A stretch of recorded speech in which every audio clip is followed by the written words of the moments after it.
Good morning, everyone. I'm Jeff Helsing. I'm the Associate Vice President for Education and Training here at the United States Institute of Peace, and it's a pleasure to welcome all of you, particularly since you're braving the rain and the traffic that comes with the rain in Washington. But we are very pleased to host this session of the Conflict Prevention and Resolution Forum. We're very pleased to be partners as well. This is, for those of you who are new to this, this is the monthly meeting of the forum, and it gets together 10 times a year. Due to the very good organizing efforts of Search for Common Ground, but there are many partners that are part of this process. And so, because this is a gathering, a forum to discuss interesting, new, relevant, challenging questions, issues that are before the field of conflict resolution, before the field of peace building, we depend upon the continued interest of all of you, as well as the different partnering organizations, and the need to and the ability to put together these events and draw upon the expertise and experience of those who are part of our community. So we always talk about community of practice in this institution, and it's always nice to see the convening of an ongoing community of practice here in Washington around these issues. So with that, it is a pleasure to introduce Craig Zelizer from the Department of Government's Conflict Resolution Program at Georgetown University. I'm sure many of you know Craig through his fantastic, up-to-date, accessible, and widespread listserv. But he's also a mentor for many of the young students and many of the young new workers in this field, in this town, and elsewhere. And he's been a partner with USIP on many different things, so it's great to welcome Craig back to the building, and then he will introduce and then moderate this morning's panel. So thank you, Craig. Thank you very much. Good morning, everyone. Thank you for coming out on a rainy day. Hopefully you didn't have too much trouble commuting. Thank you to our panelists. We have an amazing panel together this morning. So we have people both from government, nonprofit, kind of quasi-governmental organizations who are here to talk about, I think, one of the most important topics in the field of peace building is what we're trying to achieve. Is it sustainable, both in terms of the impact, the programming, and the funding? And so kind of the origin of this panel, I think a lot of us have been thinking and talking about this for quite some time. I've got a new paper that just came out. I'm happy to give anybody a copy or can email to you on kind of sustainable approaches to peace building and also looking at some of the recent innovations. And kind of to give a little bit of background context, I think anybody who's been involved in peace building for more than a year or two knows both the challenge of securing funding is one thing. How do you actually get funding, whether you're a local, regional, or international organization, to do on-the-ground work? Much of the things we do are projectified. The idea is that we have very complex social problems that we need to turn into discrete projects that generally, from the donor perspective, last 1 to 3 years. But one of the fundamental challenges of peace building, as Lederach talks about, is that peace building is a generational, it takes 1 or 2 generations to facilitate relational institutional change. And so there's almost this fundamental mismatch, which is not restricted just to peace building, but a lot of the donor agendas is that, most donors, again, think 1 to 3 years. There was one project I worked on, I think that was 5 years, which was miraculous. But probably the average life cycle of a project now is 18 months. So how in the world do we try to affect systematic, sustainable change when donors, and I'm not blaming donors, donors are doing a lot of things really well, but how do we try to facilitate long-term sustainable change when it's projectifying complex social issues? The second issue, I was reading a wonderful article this morning from the head of Civicus, which is in The Guardian, which I would encourage everybody to read. So more and more research is coming out from the international development and humanitarian community USAID's had a wonderful project the past few years trying to put local first. The idea is about 20 to 30% of USAID funding should go directly to local civil society organizations. But the research globally shows that only 1% of global development assistance, bilateral assistance, goes directly to Southern organizations or the Global South. Most of the money going to the Global South goes through something that the head of Civicus calls fundermediaries. So instead of intermediaries, it's intermediate funders. And so often, as it gets down the chain of command or the chain of programming, the amount of money that winds up in Global South is very small. So there's increasing discourse that Global South needs more direct funding, but the practice is not showing that. And then the third issue to talk about is really, if you just look some numbers to throw out there, the global economy is about $78 trillion a year. Global defense spending is $1.6 trillion a year. Global development spending is about $135 billion. Global peacekeeping is about $10 billion. Global peacebuilding, anybody know the number? So it's really hard. We don't have an accurate number. In a book I did a few years ago, I tried to estimate about $3 billion, but that depends how you calculate peacebuilding. If you aggregate all the members of the Alliance for Peacebuilding, which is one of the main associations of peacebuilding organizations in the US, our collective budgets, in the report they did a few years ago with USIP Peacebuilding 2.0, the collective budgets of the peacebuilding community were probably 50 million. I think now we're probably in a couple of 100 million. But if you put that to the international development community interaction, their collective budgets are probably 15 to 20 billion. So one thing is peacebuilding, we're a drop in the ocean. And so there's a challenge of how do we build a sustainable program, but it's not just about donors. And so what are the innovations in the field that organizations are doing to generate their own source of funding beyond donor-driven mandates, both through fee-for-service activities, through social entrepreneurship. There's a whole movement in the business world and development world called social impact bonds, which is basically fee for performance, where the government kind of pays a private provider to implement a public good. And if they meet their targets, the private provider makes money. If they don't meet their targets, they don't make money. So far, there hasn't been a peace-building impact bond, but Stone Conroy here is thinking about that and other people. So the purpose of this panel is really think about both sustainability in terms of programming, not just from an international NGO perspective, but on the ground. And then really think about the issue of funding. How do we demonstrate some innovations in funding? Are there lessons that we could be learning? And just to say a couple of other interesting things, from the article I was reading this morning is a wonderful quote, the head of Civicus, where he says, "The science of delivery has been strangling the art of social transformation." I'll read it again. So the idea that the science of delivery has been strangling the art of social transformation. So this is another one of the challenges in our field as we become increasingly professionalized. Most of the really innovative, concrete, amazing peacebuilding work takes place at the grassroots, non-professional level. But a lot of the way the donor community works is we're trying to box organizations, individual social change into projects.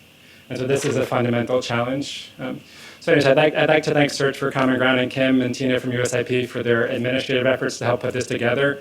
This will be videotaped, so if we encourage very robust discussion, and we'll have plenty of time for questions. When you do ask a question after the panel is finished, please identify yourself, just which institution, if you're a student, a professional, or which organization.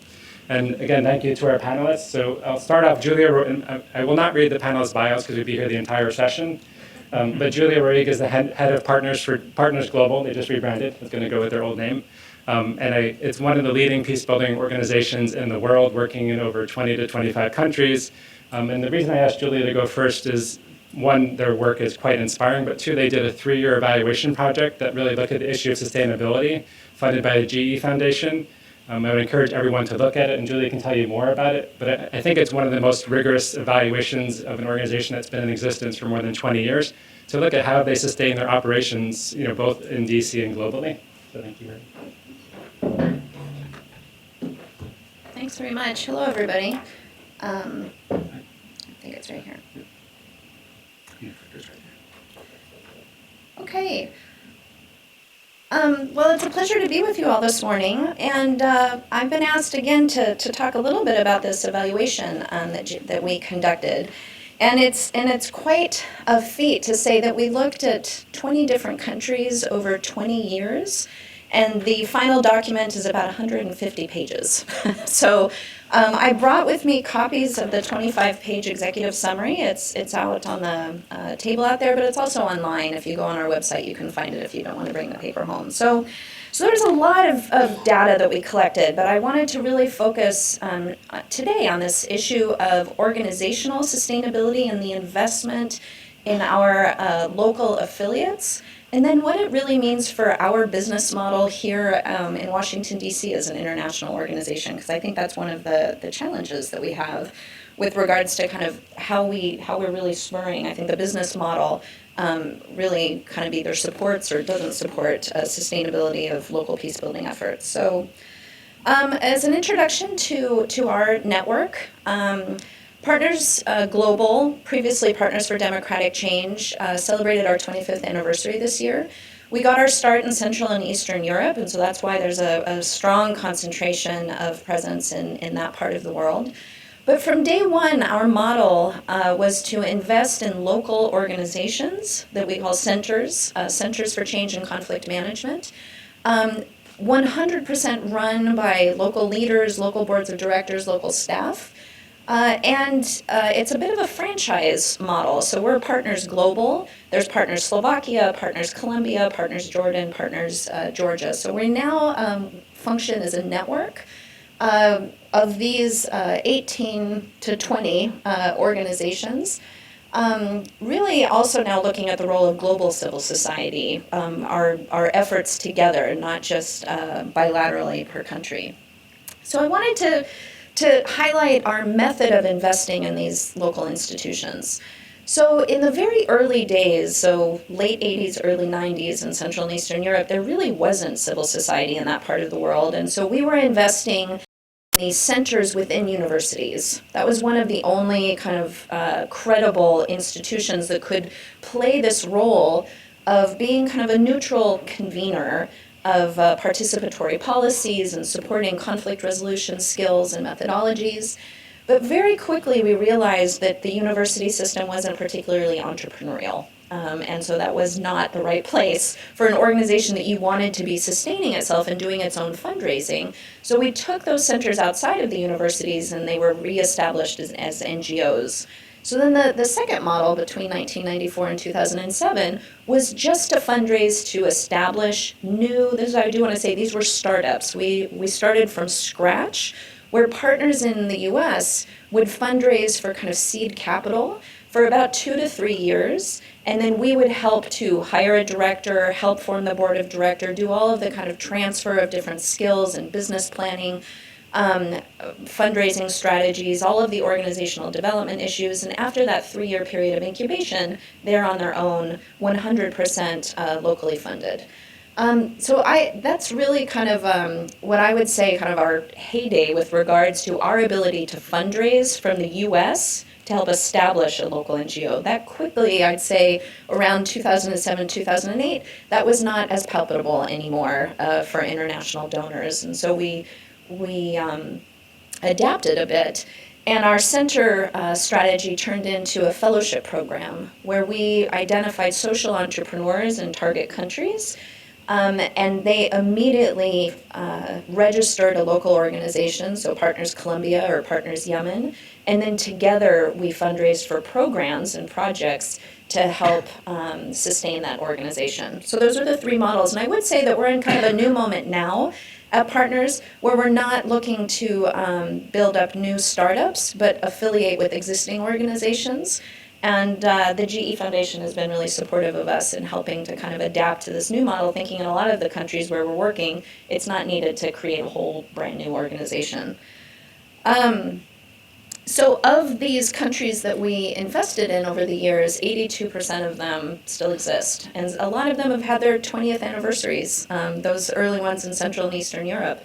And so we looked a little bit of, well, how did that unfold? Why were they able to sustain their work?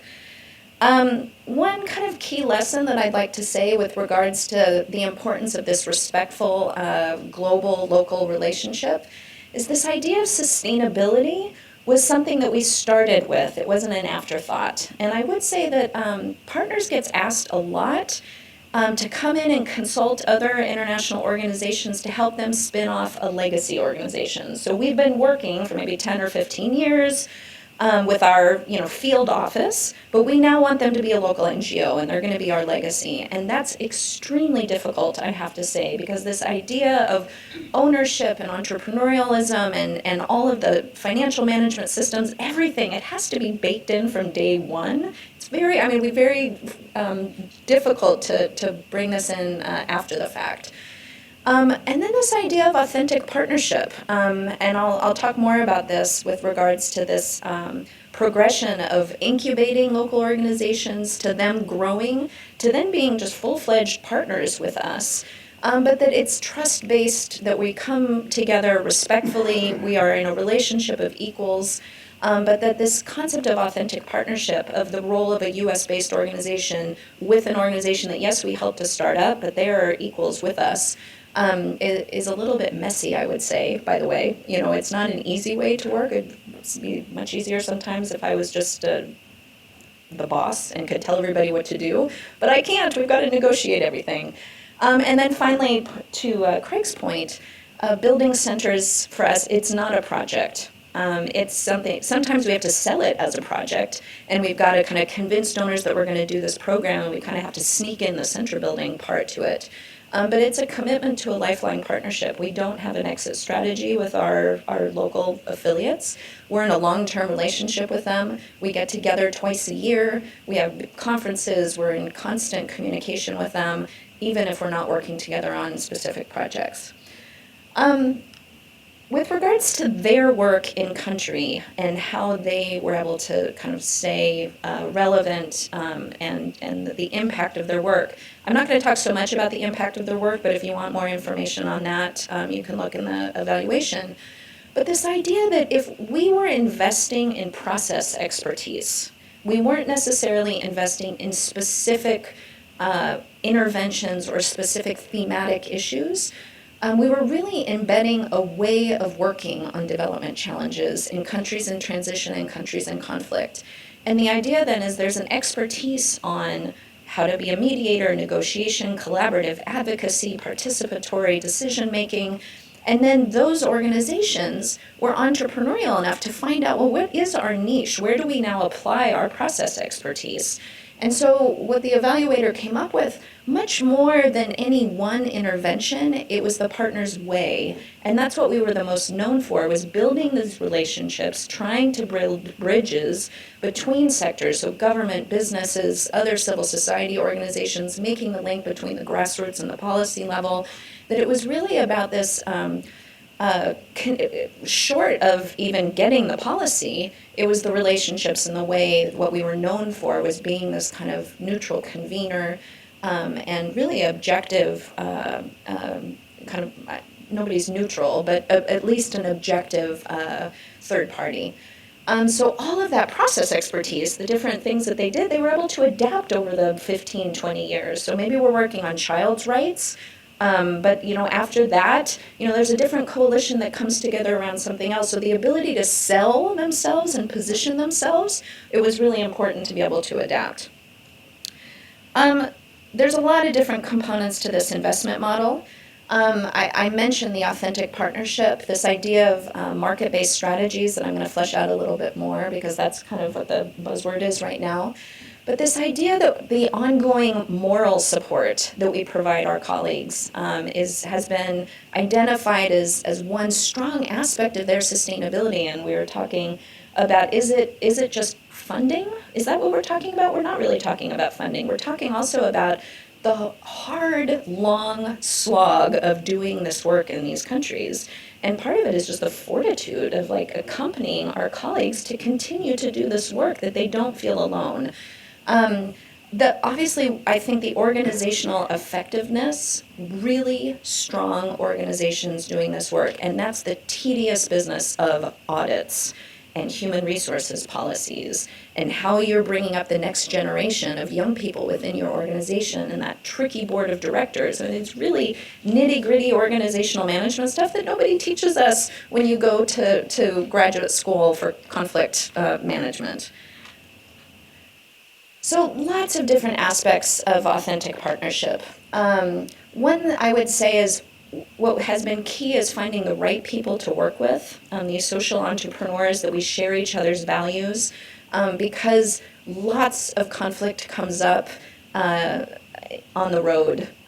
25 years is a long time, and when we say there isn't an exit strategy, you got to be willing to work it out with the people that you're working with, and that really finding the right people, that it's about values. But if you can imagine the difference between somebody in Tirana, Albania, and Buenos Aires, Argentina, finding some kind of common ground with each other, this idea that we share a mission and we share values, and that's what strengthens us. But then they share enough with each other that that's also what helps them to be sustainable in their own countries. So this networking and the bridge building and being a catalyst for collaboration has been a really strong aspect of the sustainability of our network.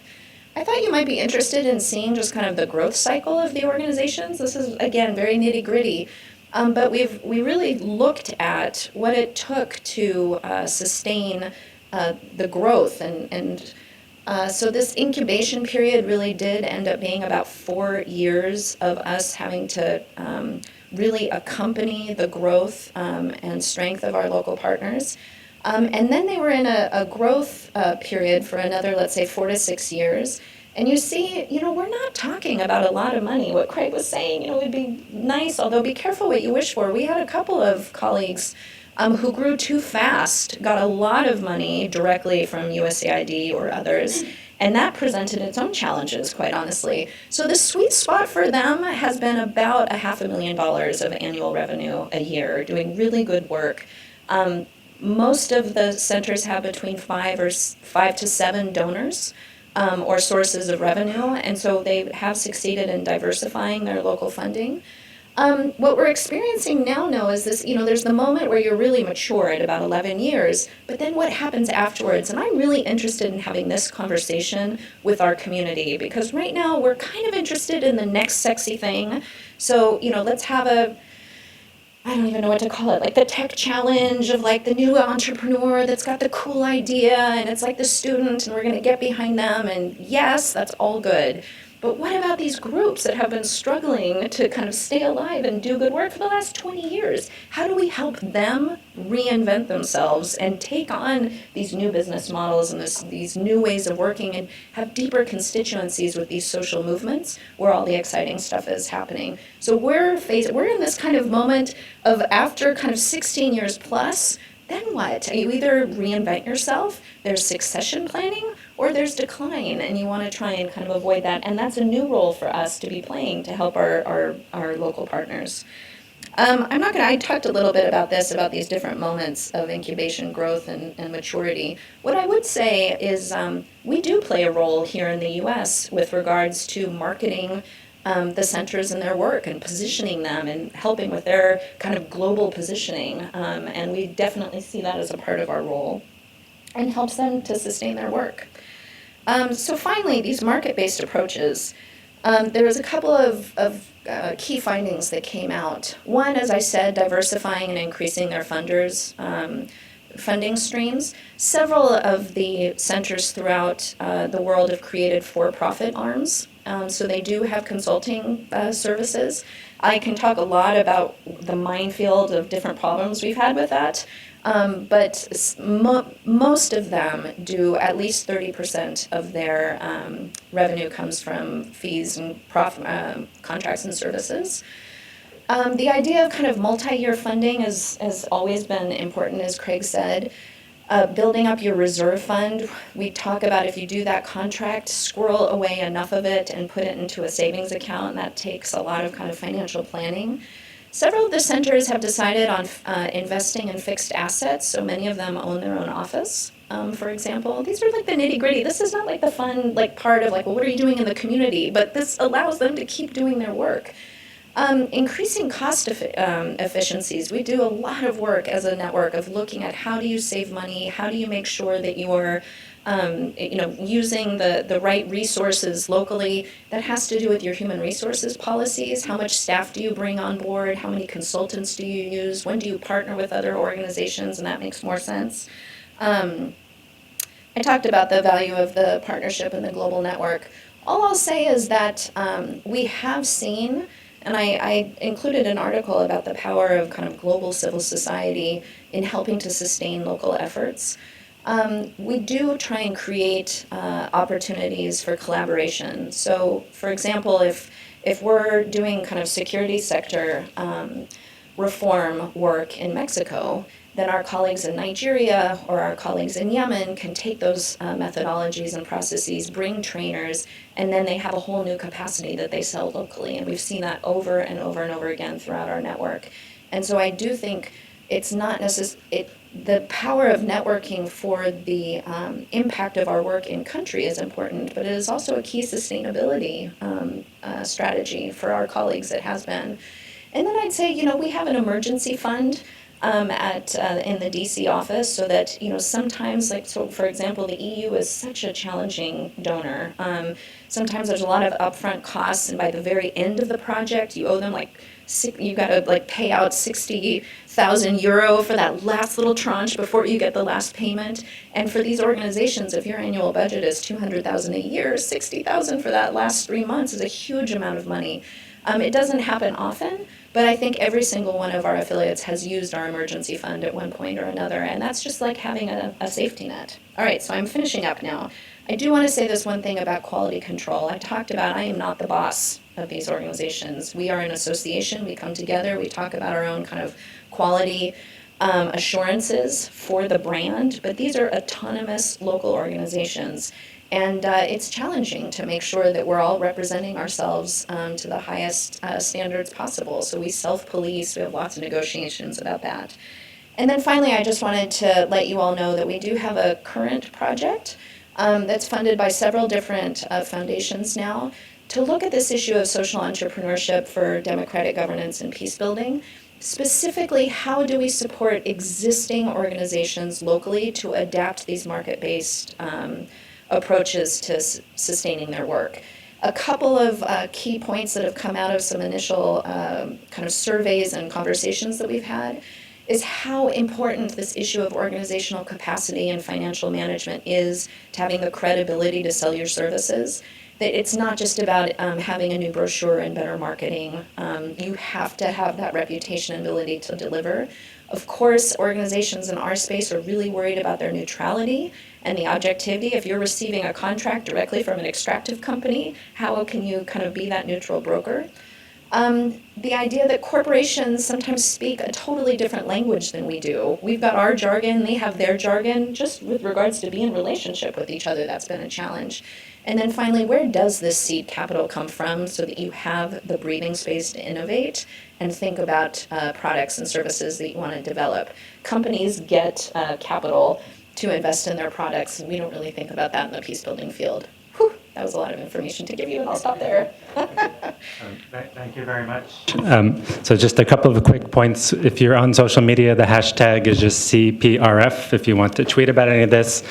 The Ford Foundation was on Julia's list. So Ford Foundation just made a pledge this week that they're going to give $1 billion out of their funding. 20% of it can go to unrestricted funds to help build the capacity of social justice organizations. And then Julia did raise a very important question, like sometimes often money is not the issue. So I think we all want to advocate for more money, but I think we've all been involved with projects that are a lot of money, which actually do more harm than good. Mm-hmm. So the question, we need smart money, and that has to be a diverse kind of portfolio of activities.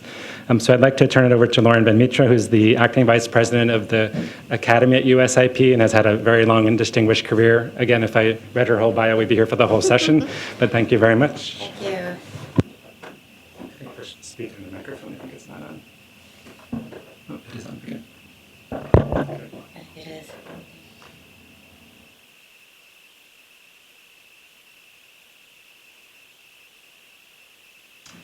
And just one other thing, the head of the Peace and Security Funders Group, Alex Toma, so we've been talking for years about the lack of data. So she couldn't be here today because she's meeting with the Ford Foundation with Darren Walker.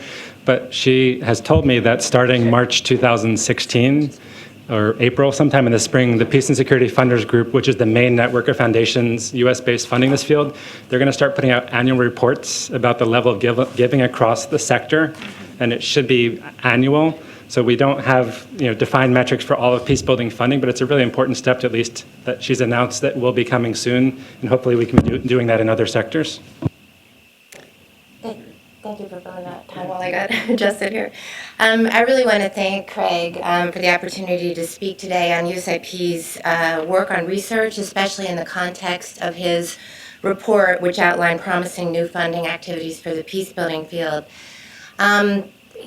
USIP 3 years ago established a Center for Applied Research on Conflict, I think in response to many of the issues that Craig raised in his report, that we're in the middle of sort of that second generation of peace building with the blossoming of new community-based organizations, state-level institutions adopting a peace building agenda, as well as the international community, but yet at the same time, a decline in funding in terms of peace building that we ourselves experienced as an institute, but also saw some major donors pulling out of the peace building field. And the response, the reason we felt partially was because we as a community had not done a very good job of evaluating the impact and success of our work and communicating those lessons to the peace building field and to donors. So part of the reason we established ARC is a little bit different. We do what we call practice evaluations, and I'll explain that in a minute, which is that we look at a field of practice. An example that I'll use is preventing electoral violence. We look at all the approaches that are related to that practice. So, for example, in preventing electoral violence, we looked at monitoring, mapping, training of security sector forces, the management of a good electoral system, peace messaging, youth engagement, preventive diplomacy. And we took 5 countries that were at comparative risk for electoral violence, and we looked at the practices across those different countries so that we could determine what were the most effective practices, which has serious implications in terms of funding, right?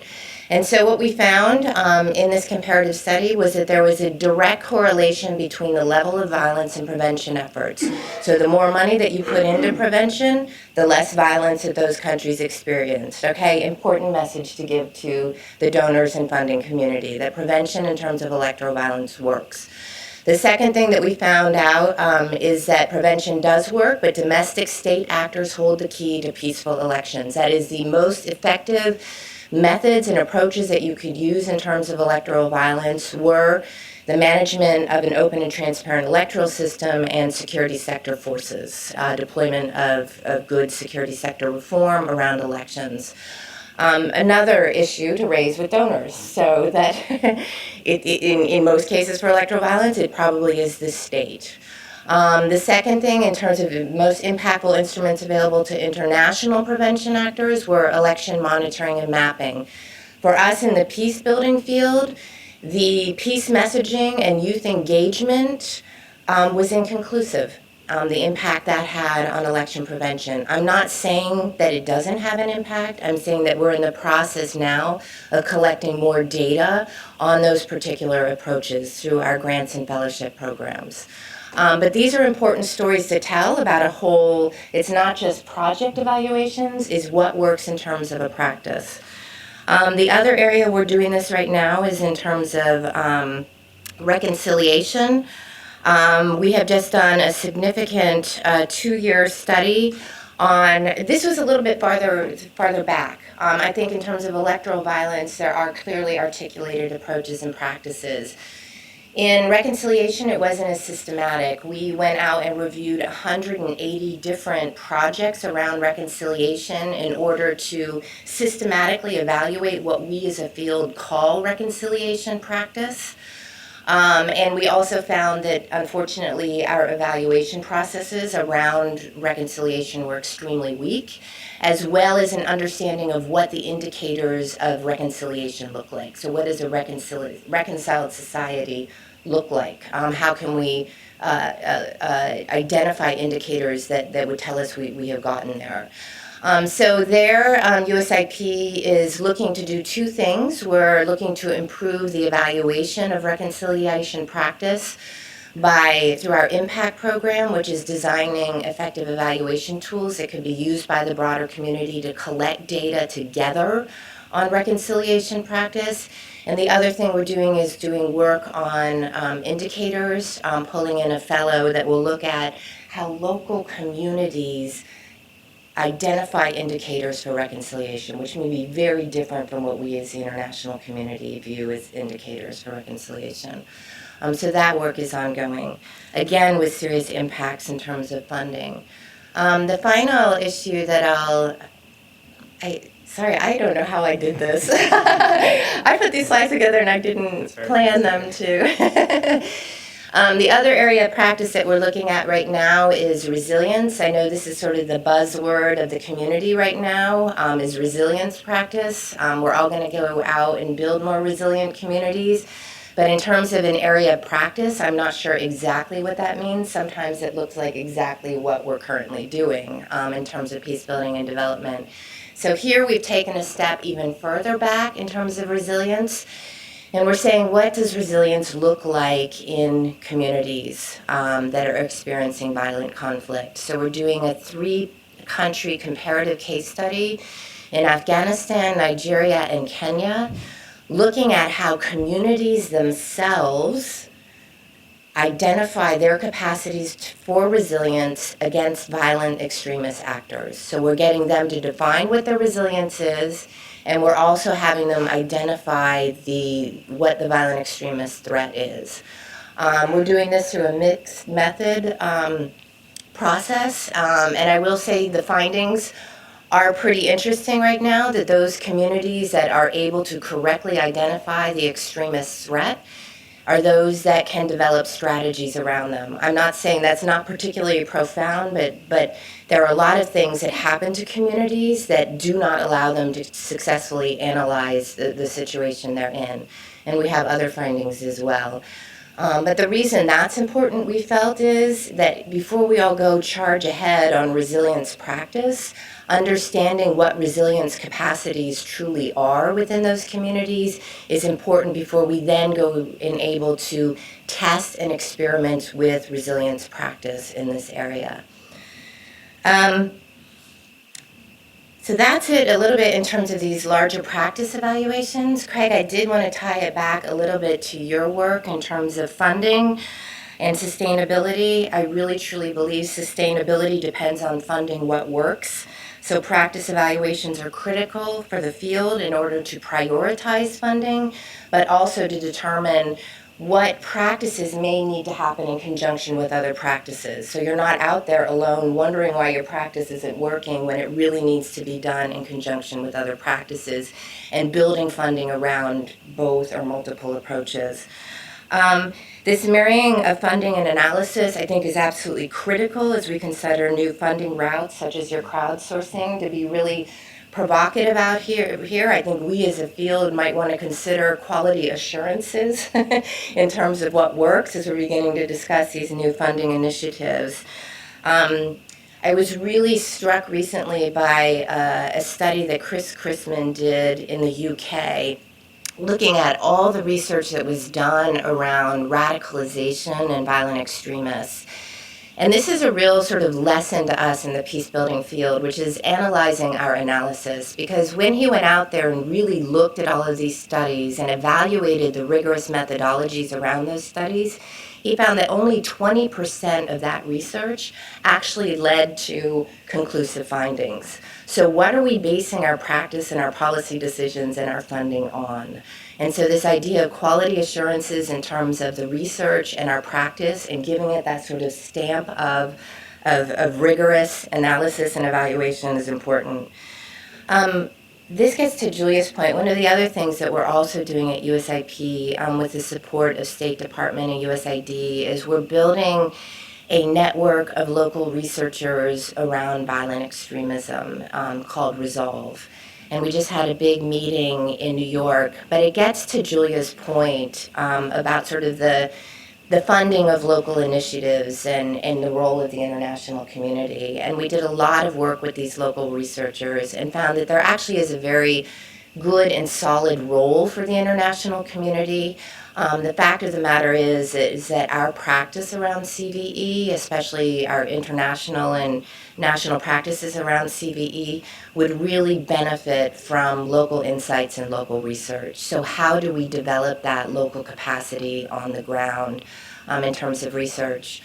So some of the things that we're doing are developing a shared agenda for research on violent extremism, so that you're looking at one or two themes across several different countries, so that you're beginning to collect data across countries at the local level around the same set of issues.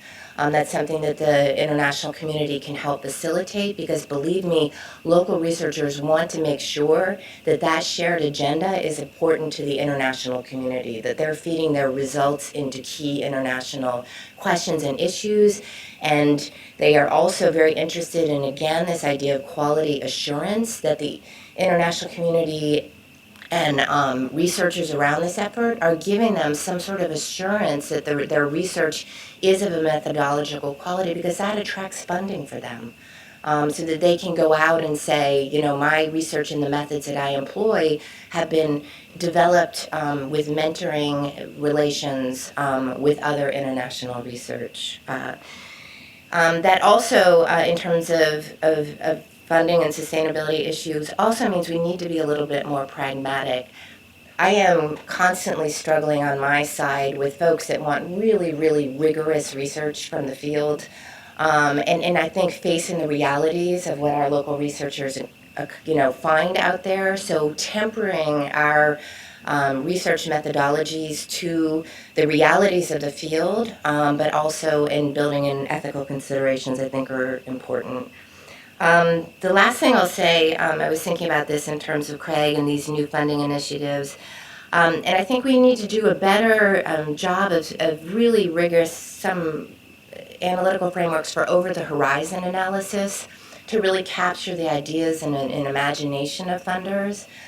Ken was involved with an exercise we did on a scenario analysis of the Russian periphery right now, because I honestly believe that is sort of the new arc of conflict that's emerging. But how do we tell a powerful story to funders that's rooted in an analytical framework that's been tested by experts across the field? And so these types of stories and analytical frameworks, and adopting them in our research and our work to get the best decision making out of funders and policymakers, I think, is critical.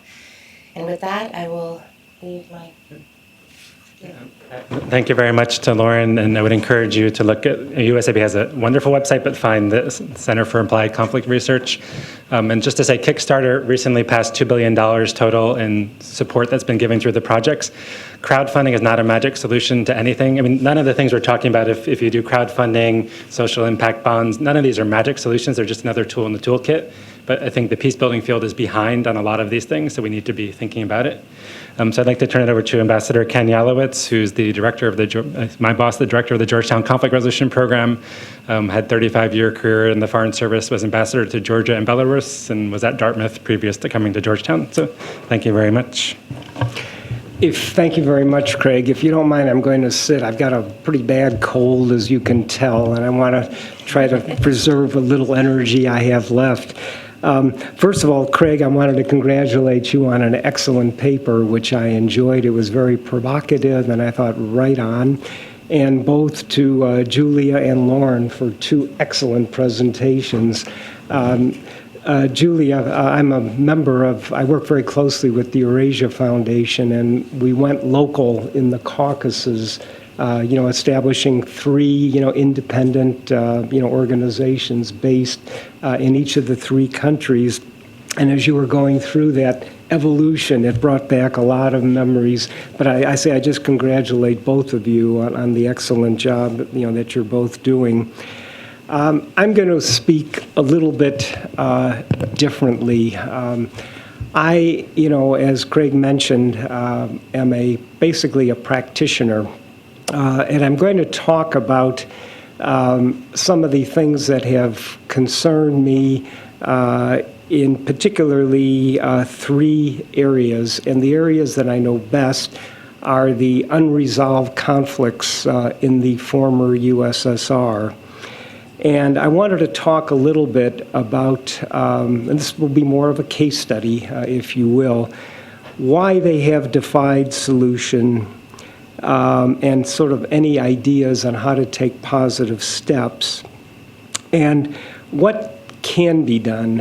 What can be done to move these things off of dead center, frozen conflicts, as we call them, and also to sustain, long-term funding, for these efforts.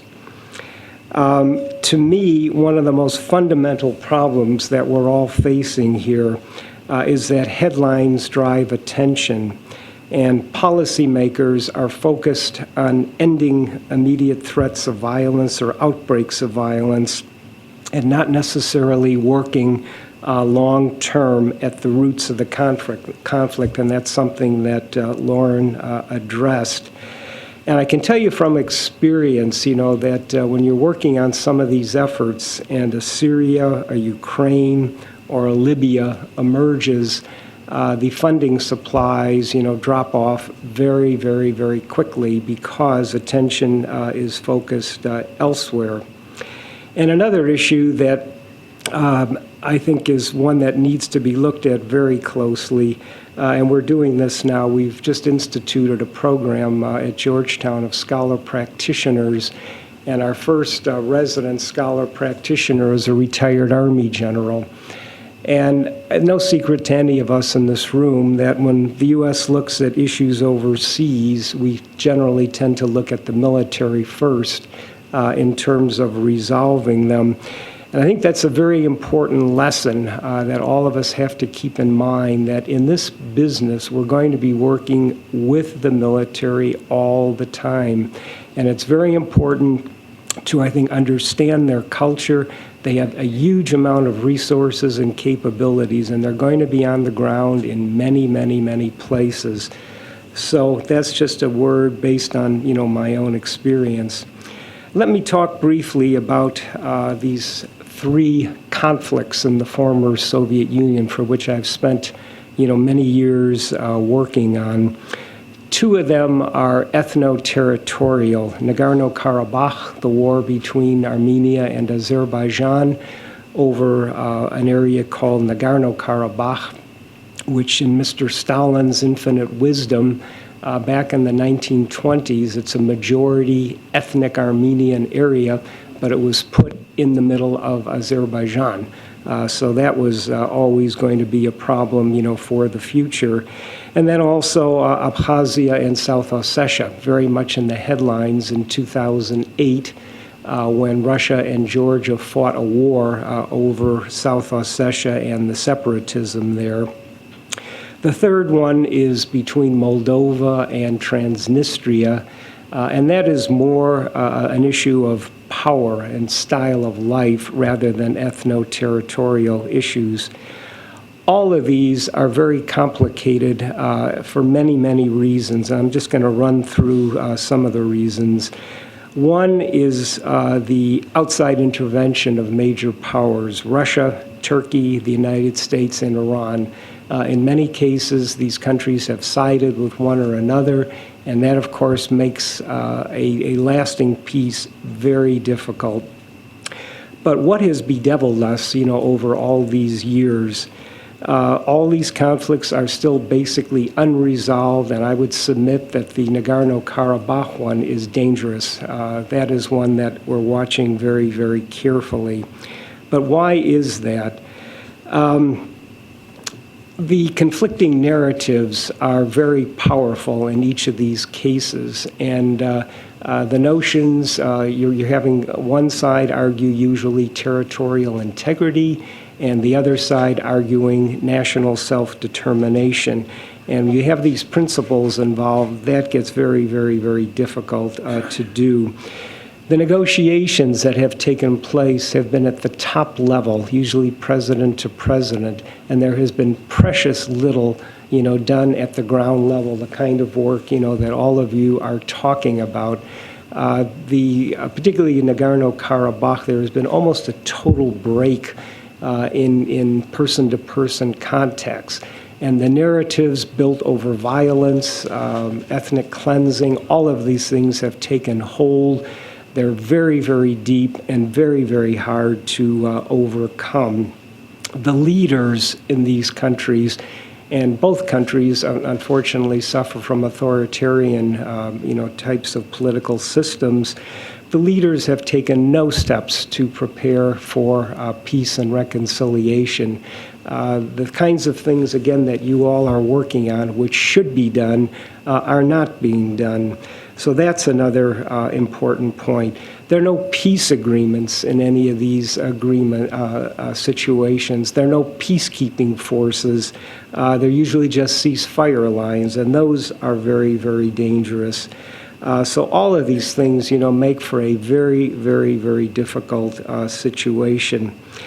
It is going to be a long-term, situation in terms of dealing with things, and I agree with everything that's been said here. You're looking at 20 years or maybe 30 years or maybe even longer, to deal with it. But let me just make a few general comments now, again, as a former person involved in the policy process and watching what your good work, is and how to perhaps make it a little bit more effective. I think you've got to do a better job of convincing policymakers, not just donors, and that's important, and other NGOs, that the CR work is relevant, useful, and productive. When we examine our CR students at Georgetown and ask them to tell us examples of where this has worked, sometimes it's a little bit like pulling teeth. And I think it's just like the elevator speech. You've got to be able to explain in a few minutes why this work is useful and what it has produced. When there are so many competing forces out there for funding, this is going to be very, very, very relevant. A second thing, and this is a bit of a pet peeve of mine, is try to minimize the jargon. Policymakers do not want to read a bunch of jargon. It will turn them off, right off from the very, very beginning. If you can write clearly and very directly, that will be very, very helpful.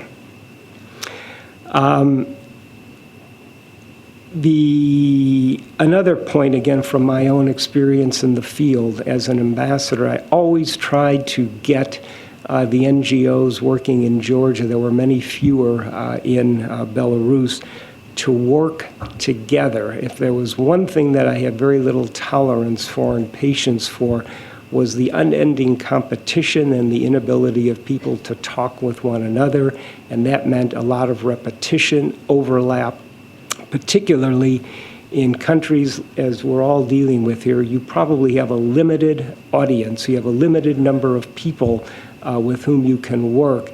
And if they're all getting, approached to do the same things by different organizations, I can remember in Georgia very frequently, individuals would come to me and say, please help us out. All we do is meet with your NGOs and people who want to help us, and we have no time, to do our own research and our own work. I would also argue that one thing that's very, very helpful in terms of writing about what you do, don't dismiss the popular types of vehicles. I'm talking about op-eds and articles in popular foreign policy journals, not just, writing for each other, but to get the word out there to people so that they have a better sense, of what you're doing and the impact that you're making. Now, I just wanted to offer, again, we've been struggling with these issues in the former Soviet Union for many years, and we've seen, with Ukraine, with Georgia, these things can spiral into violence and really cause a great deal of difficulty. But the things that I would recommend, and probably many of you are already doing these things, But it's the absence of contacts at the ground level, particularly between Armenia and Azerbaijan. This is a really serious shortcoming. A second thing that, again, from my experience with the Eurasia Foundation, is to work with youth and educational reforms. I mean, you're talking long-term, but there is nothing to me that's a better investment than working with youth. Certainly, better coordination, as I've already described. I think that's going to be very important to do. I think also you've got to do a good job, perhaps a better job, to work with governments and Capitol Hill. Don't forget the Congress. In terms of explaining to members of Congress and their staffs what it is you're doing and why it's important and why it must continue, to be funded. You can't get anything done in this town unless, the congressional staffers are on board. And another thing that I think is very important, I don't know how, I've mentioned already the importance of understanding what the military is doing in this field and keeping abreast of what they're doing, but also make sure you keep talking when you're overseas to embassies, U.S. government officials. I can tell you that for me, I learned more from people on the ground who were doing the grassroots work like you folks than I often learn from my own people in the embassy. I would often just call people in and say, tell me what's going on, because you people were on the ground and had very good contact. So I think, as I said, that mutual dialogue is very, very important. Another couple of things. For any of you who work on, the former Soviet Union, Turkey and Armenia came closer a few years ago to a very historic reconciliation in which borders would have been opened, and that would have been a very important thing. It went off the rails, but again, if there's anything that can be done, to increase contacts, not just between Azeris and Armenians, but also Turkey and Armenia. I think that would be very, very important. And another thing that I found useful is when you have these major political differences between, say, Armenia and Azerbaijan, the one thing that seemed to work was technical cooperation. When what would frequently happen is Azerbaijan would say no to anything that would seem to bring any benefit, to Armenia, whereas Armenia was always more than happy. But where we were able to have some success is things like water planning, environmental issues. I think, areas where there is such a clear need, for cooperation, I think this is also very, very useful. So I think I'll just stop there and glad to discuss further. Thank you very much, Ambassador Yalowitz. And I think it's a perfect transition to the work of Theo, who's the Legislative Secretary for the Friends Committee on National Legislation. And just to put in a plug, Julie and I are both on the board of Alliance for Peacebuilding, which is one of the co-sponsors of the CPRF. And one of the great things about the peacebuilding field is now people are talking about the need for increased coordination. So I would say in almost every part of the world, there are at least national or regional networks that are at least doing information sharing. And AFP is trying to also work on the advocacy. So whatever your sector in the field, please make sure you join the right organization to not just work in isolation. And the Friends Committee on National Legislation is really doing a lot to try to bring the peacebuilding voice to Capitol Hill. And so I'll turn it over to Theo. Sure.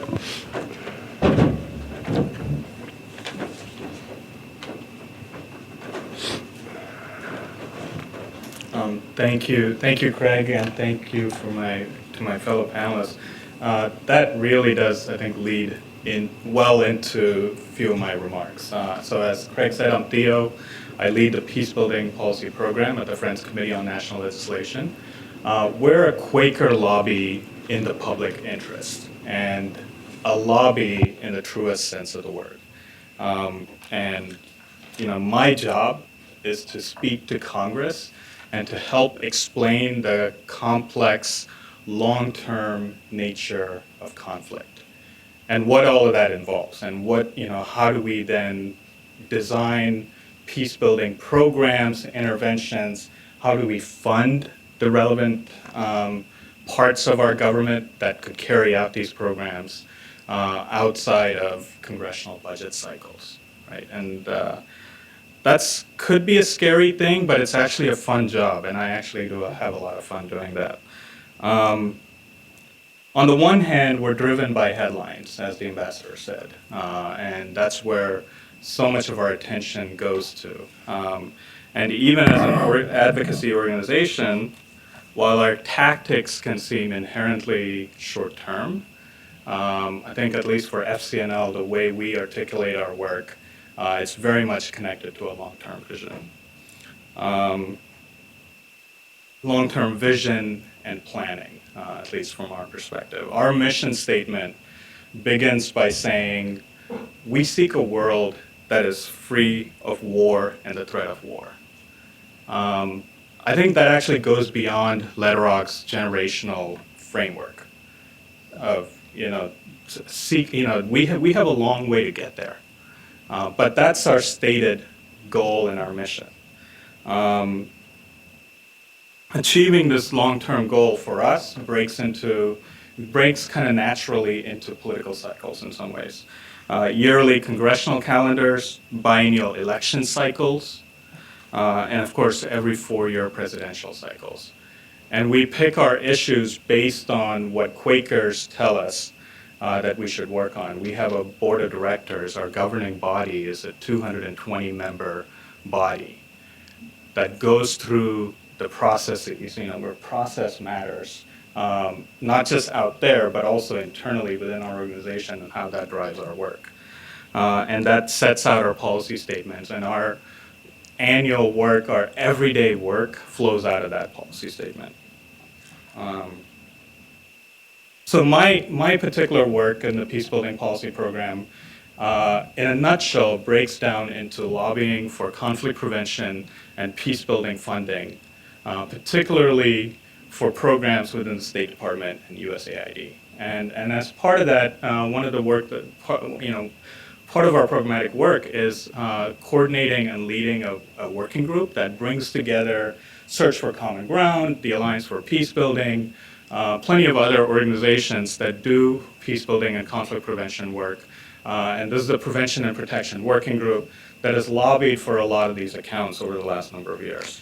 For FCNL itself, and I wanted to get into what our base of support looks like very briefly, to give you an idea of how, even though our vision states, our mission states that our goal is to end all wars and to seek a world that's free from war and the threat of war, we're not there yet. And we're probably a long way of getting there. And yet, our base of support keeps coming from our supporters. So about 45% of our annual support comes from individual donors. About 7% from foundations and from grants. I think our ongoing support from individuals is because of the narrative that FCNL has been able to build out, that our specific projects, our specific advocacy initiatives, our campaigns, is actually connecting into the bigger picture, to building longer-term peace and to connecting into that larger vision. In lobbying for peace building on Capitol Hill, some challenges exist.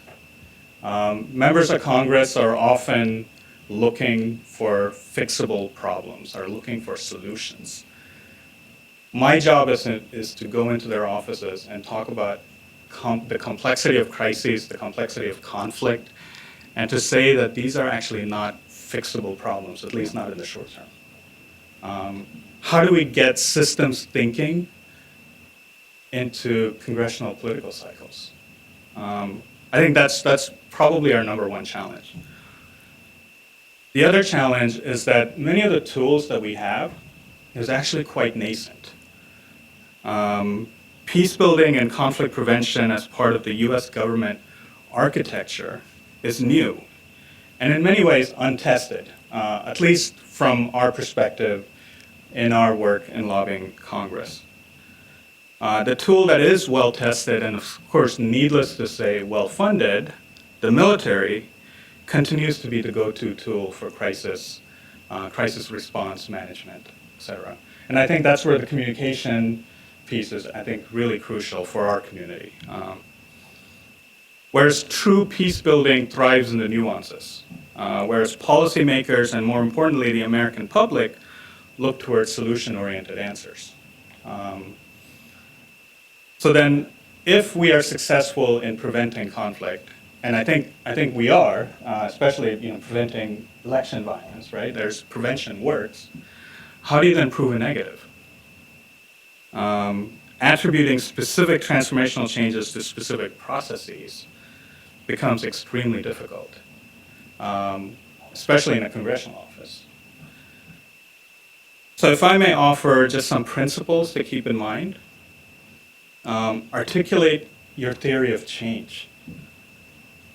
I think at least for the peace building community and certainly for the humanitarian community, this is kind of part and parcel of who we are. We think in theories of change. At least I think we do. But I think articulating that to persons outside of our own little bubble community, outside of your own organizations, I think it's absolutely crucial. How does your particular intervention or your program actually connect to larger change processes? And why does it do that? And what is the narrative that you build around it? And when there is failure, what's the reason for those failures? Continue to build your body of evidence. Be, as Lederach and others would say, be a reflective practitioner. And I think that involves continuing to build that body of evidence, reflecting on our successes and our failures, and continuing to tell that story. I think this is where getting out of our specific project cycles and kind of siloed forms of thinking is absolutely crucial. Is that where particular projects may fall into 18 months or 2 or maybe 3 years, and then we move on to the next project and look for funding for those projects. I think stepping back and being reflective and feeding that into the larger community is absolutely crucial. So yes, peacebuilding has graduated to Peacebuilding 2.0 as a discipline and a practice, but there's still a lot that we don't understand. And certainly, I think grant makers and policymakers don't understand. I think so building your body of evidence to that community is absolutely crucial. This has already been said, of course, go local, truly build capacity within local communities. Because once the international community leaves, it's our local partners, it's the local civil society organizations that are carrying the long-term work of peace building forward. And I think for FCNL, I think this is absolutely important, finally, is effective communication. For an organization that is an advocacy organization, our work is very much rooted in the grassroots, in educating the American public about conflict, about peace building, and about how all of these processes interact and work together. Effective strategic communications on how you tell the stories. I mean, the ambassador's point about, get out of your, fancy DC Beltway jargon. How do we sell this to the American public outside of the Beltway? Look for stories. I think stories are really powerful. And look particularly for emblematic stories that connect to the larger transformational change. And I think keeping that in mind as we get out of our project cycles is absolutely crucial. So I'll actually end there. Those are my remarks, but I'd look forward to questions and a lively discussion. So I'd like to thank the panelists and the audience. So just 3 quick summary things. So I think everyone is talking about the need to demonstrate more effective impact based on evidence and stories. And this is something as a field, I think we need a better job. I'm almost looking for the metadata about meta impact. So what do we know that we can show to a high degree of certainty is true, and what do we don't know, and what do we need to know? And I think as a field, the Global Peace Index is probably doing the best work, but we really need a lot more there. The second thing is really local is where it's all at. So we need these intermediaries or interfunder, whatever, what was the term, fundamentals that we came from Civicus, but local organizations are going to be around and doing a lot of the long, hard slog of peace building. And that we really need to do a lot more information sharing, put our egos aside and just increase impact. And just one very short note how I try to sometimes put this into practice. So I still do consulting work. And sometimes people ask me to do consulting work, and often I'll say I'm not the right person. And I say, I know here's somebody who's from the country, the neighboring country, who can do it better, cheaper, and more effectively, and and has all the knowledge that I don't have. So I think sometimes, how do we actually put that into practice, in terms of both organizationally and institutionally, that often bringing in outside North American is not the right choice. Sometimes it is. And just, kind of questioning the assumptions of why things are done. So we have about 15 minutes for questions. So if you can keep them short, just say your name, institution. If you want to tell a story, question, comment, say something provocative, we would welcome that. And thank you very much. So any questions, comments, concerns, frustrations? We'll start, Bob. My name is Bob Schlehuber. I run an organization called Peacebuilding Connections. I guess I'll do a frustration question. I highly disagree with the relationship with the military and the peace builders. And I want to know if the overwhelming funding and overwhelming attention to the military will continue to stifle the growth of the peace building field. And if we just instantly comply and say, all right, well, you're here, we'll work with you, if that is actually going to do us damage long term. So I would be curious to hear a little bit more on your thoughts. Okay. And when you ask a question, maybe direct it towards a specific person, or you can just say for everybody. So the ambassador I can direct it to, or I guess Theo as well. Kind of touch on okay. So you want to...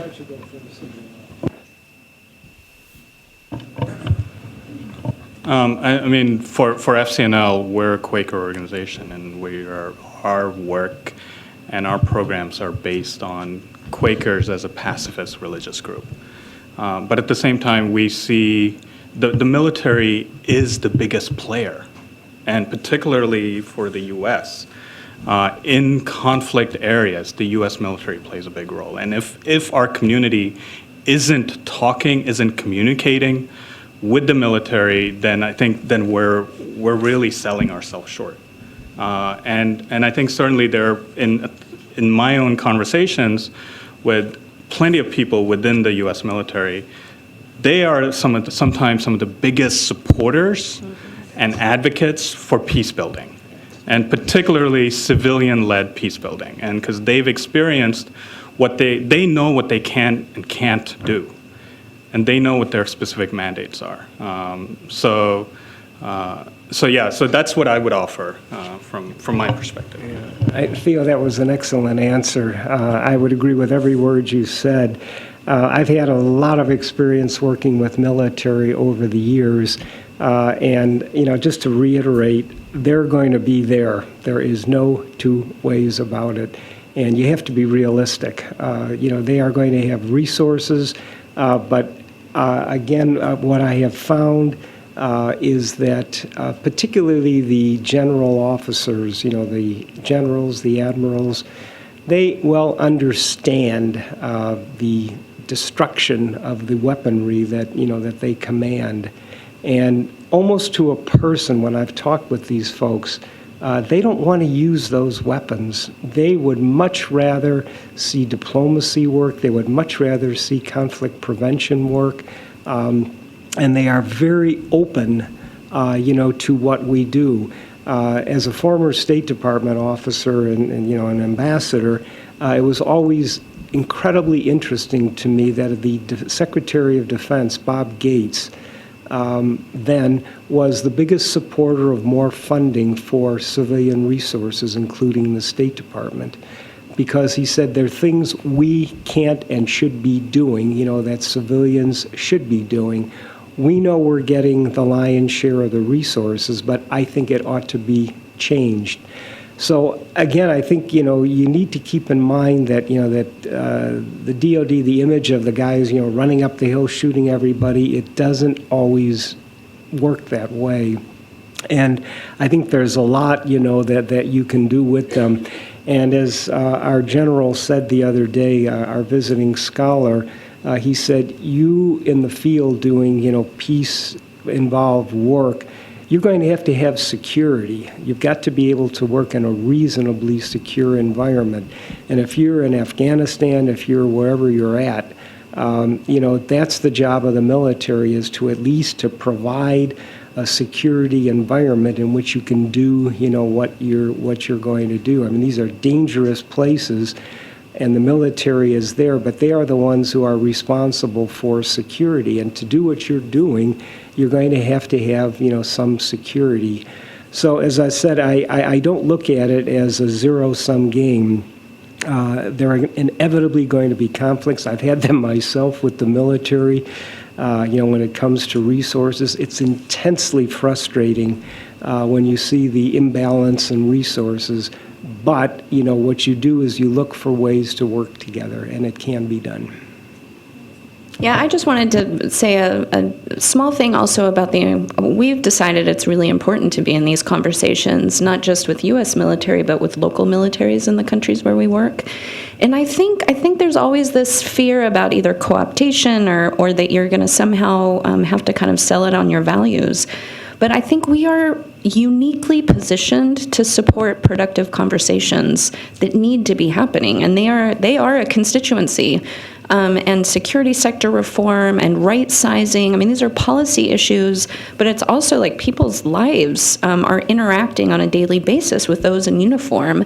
And to be helping to facilitate those conversations happening between community leaders and those in uniform, I think are necessary. And so we have to have those relationships. And over the past, let's say, 5 or 6 years, we made a really strategic decision to build those relationships. More, I'd say, with local militaries, but it's always controversial. Let's do the two people here, and then we'll go to the I want to thank actually the panelists for the great job you've done. My name is Kamara Ibrahim, and I've been around UCIP and ICNC and Rutgers University for quite a long time. My concern is the regulatory frameworks that will be in place for the incubating organizations. Because out of experiences I've gone through, and I've seen a lot of organizations, whenever they're like funding or they're like opportunities for younger institutions to come and join them, they create some bottlenecks. So as in this case, it's like, trying to draw the attention for the central body to have some moderate principles to broaden the scope, whereby you will get more CBOs on the ground that will give you effective input. So that is my concern. with that directed to. Yeah, no, absolutely. I do want to say that I think we need to acknowledge in our field we do have some issues that we need to address, and I think entry into kind of the civil society kind of elite in certain countries, and the way, like I mentioned, how we're bringing up the next generation, and what kinds of links we have with constituencies, and how we self-police ourselves, how we're holding ourselves accountable. And I think that there's different ways that we've been talking about do that, whether it's kind of NGO report cards in different countries where we really, how transparent we are. I mean, we work on transparency with government, but how transparent are our own colleagues. And so I do not disagree with you at all. I do think that there's kind of a development jet set that has developed that really holds on to its own role within countries, which is part of why the funders have gotten kind of tired of the same old, and they want to go to kind of find the new people to work with and invest in. And we're trying to help work with those same old to kind of break open. And like I said, part of it is succession planning, because 20 years ago, there were leaders that were breaking open a field who have perhaps a different perspective than young people coming up today. Let's do the next question.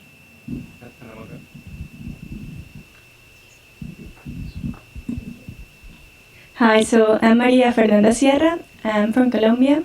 And well, my question is more based in my experience in Colombia. So when you're dealing with conflict for so many years, so conflict has a plurality of actors. And also people adapt their behaviors. And if we're now talking about building sustainable peace, but we do know that there's a plurality of actors with different perspectives, sometimes conflicting perspective. And we also know that, well, peace is built from the ground, from these different actors, that it takes time, long term, and that many people have to heal. But then, what do you think, and this is an open question for anyone who wants to answer it, what do you think are some key things that you could do in the short term, like today, to ensure bringing the building blocks towards sustainable peace in the long term?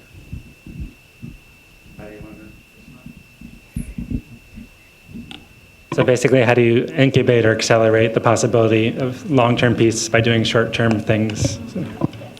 If I could, the experience that I had in Georgia might be a little reflective, and certainly Colombia, congratulations. I mean, looks promising after many, many years.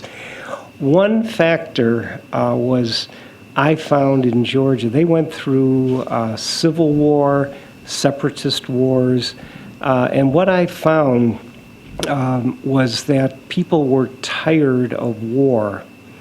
And when it came close to, governments, forces clashing and the risk of war, that there was sort of a sense within the population and the political and military elite not to go back, that the costs were simply, too great.